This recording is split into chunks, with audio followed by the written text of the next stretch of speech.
Ada seorang bapak ingin mewariskan arloji antik yang dimilikinya. Lalu dia memanggil anaknya dan dikatakan begini, "Nak, aku akan mewariskan arloji antik ini yang kudapat dari kakek buyutmu.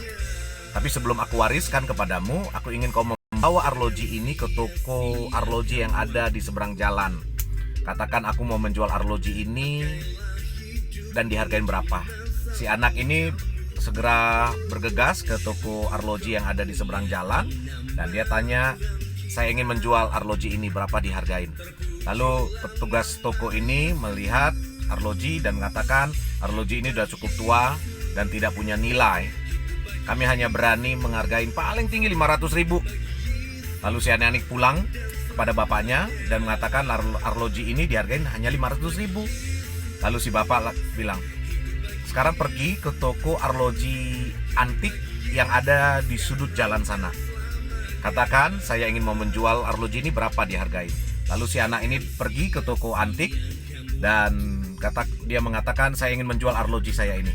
Lalu petugas toko antik ini mengecek toko arloji ini.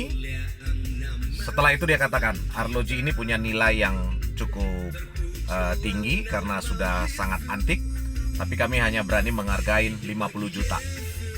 Anaknya kembali kepada bapaknya dan mengatakan dihargain hanya 50 juta. Nah, si bapak katakan, "Sekarang pergi ke museum. Katakan saya ingin menjual arloji saya ini." Lalu si anak ini pergi ke museum. Sampai di museum dia katakan, "Saya ingin menjual arloji saya ini." Lalu petugas museum mendatangkan ahli arloji untuk mengecek arloji ini. Dan akhirnya museum ini berani menghargai 1 miliar. Wow. Dari 500.000, 50 juta ke 1 miliar. Lalu si anak ini kembali kepada bapaknya mengatakan dihargai 1 miliar kalau di museum. Si bapak katakan gini sama anaknya, "Nah, aku ingin mengajarkan kepada kamu, kamu akan dihargai dengan benar kalau kamu berada di lingkungan yang tepat." Sahabat-sahabat semuanya, lingkungan kita bisa menilai kita baik atau buruk. Penilaian orang kita tidak bisa atur, tapi jangan hidup dari penilaian orang. Bahkan firman Tuhan katakan dalam 1 Korintus 15 ayat 33, "Janganlah kamu sesat. Pergaulan yang buruk merusakkan kebiasaan yang baik." Hanya orang-orang yang mengetahui nilai kamu yang akan selalu menghargaimu. Maka jangan pernah bergaul di tempat yang tidak layak untukmu.